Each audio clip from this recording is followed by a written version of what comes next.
Hi, welcome to my video on the derivative of a cubic function.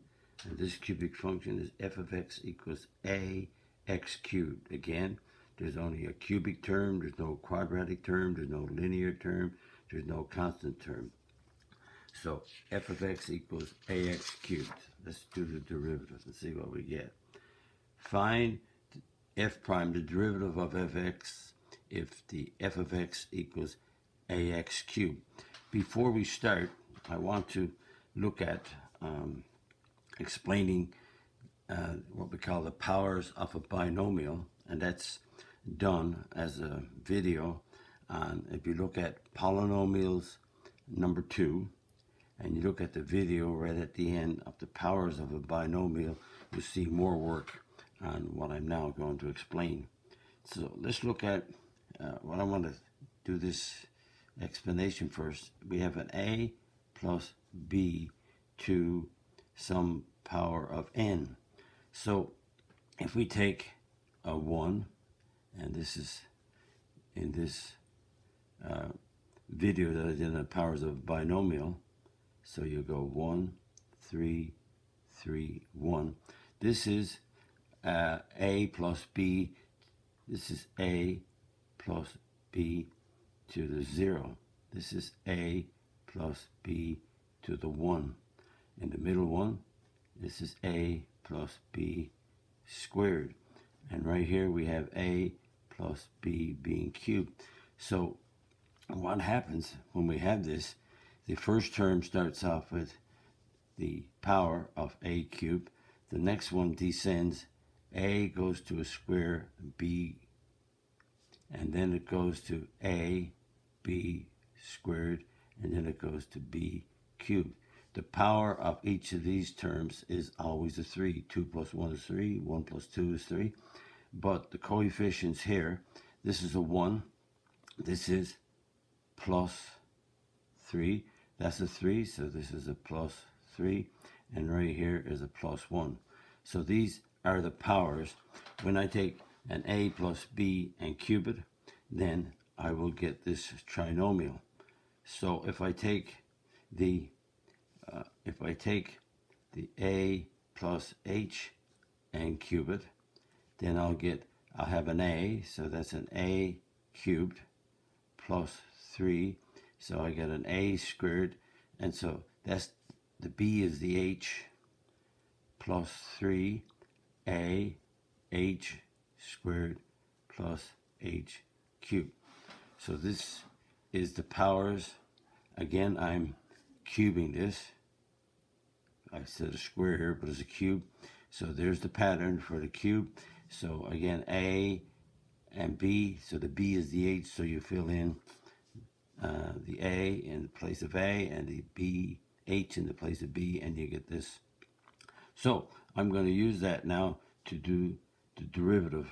So the derivative is defined as a slope of the tangent, but as a limit, it's defined when h approaches 0 on the f of x plus h, the f of x over h. Now, when we do the limit as h approaches 0 on the next step, so this is the f of x is a, so the f of x plus h, so x plus h goes here, so this x plus h being cubed, minus the f of x. The f of x is ax cubed all over h. So let's continue as h approaches 0, and we have an a. Now I explained all this to get to here, and so x plus h cubed is this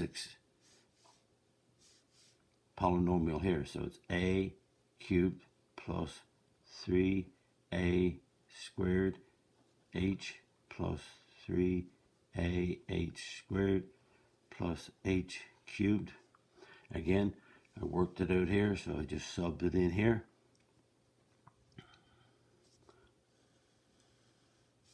Do one step at a time.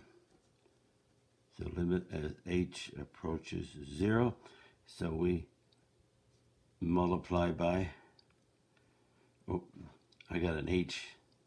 So I have to make, that's an x. That's an x. So the a is x. So again, apologize. So the a is the x, and the h is, I have already in here. So if you look back here, the a is the x, and the h is the b. So there it is, all filled in. So I have, there's the x, and there's the h. So it's x cubed plus 3x squared h plus 3x h squared plus h cubed. Now we multiply by a, so we get a x cubed plus 3ax squared h plus 3ax h squared plus ah cubed minus ax cubed. And continue to, remember, we have to simplify till we get a factor of h coming out in the numerator. So ax cubed cancels out. So we get 3ax squared h plus 3ax h squared ax cubed all over h. It just takes time to write it down, but you got to be careful as h approaches 0. And h is a common factor here, so we take the h out, so we get 3ax squared plus 3axh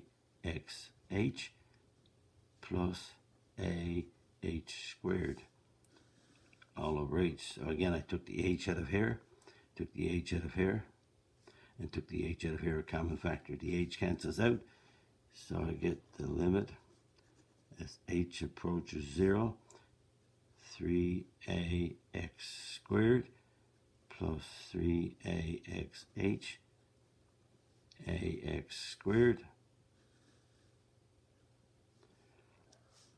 Oh, and the h is gone, so that's over 1. So now, the limit as h approaches 0, I don't need that now. Because I don't have an h in the bottom, I didn't need that. Because h is gone at the bottom, I can now sub a 0 in. So 3ax squared plus 3ax 0. H is 0, so we're putting, again, the h cancels out of the denominator, so now I can put my 0 in the place of h. And so that gives me 3ax squared.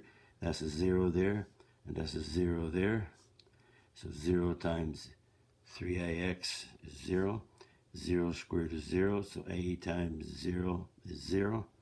So we get 3ax squared. So that, again, remind you, the derivative is the slope of the tangent at, excuse me, at some value of x. Let's look at the f of x equals x cubed. What's the derivative? It's 3, put 3 in front of x squared. What about the g of x equals 2/3 x cubed? The derivative of the g of x is 3 times 2/3 x squared. Notice the 3 goes in the front times the 2/3, and this 3 lowers to a 2. So that gives us, 3's cancel out, 2x squared. And let's do another one. What about the p of x equals negative 4x cubed? So the 3 goes in front times the negative 4, and the x cubed becomes a square. So notice this time I have the 3 here put in front times this constant, which is negative 4x squared. Again, the 3 goes to a 2. The 3, that's a cubic going to a quadratic. That's a cubic go into a quadratic. You lower this degree by 1. So that gives us a negative 12x squared. So the pattern of f of x equals ax cubed. The derivative, which is f prime, is 3 times ax squared. So this 3 goes in front, and the degree here, 3 cubic, goes to a quadratic. And just to remind you, the derivative is the slope of the tangent to the curve at some value of x. Again, if you like my video, click on the like button, click on the subscribe button, visit my math website, www.mathfullyexplained.com, to find more information about me, my videos, and the content. The content on my YouTube channel called Math Fully Explained, just one word. Thank you for viewing my video. Hope the video helped you. Bye-bye.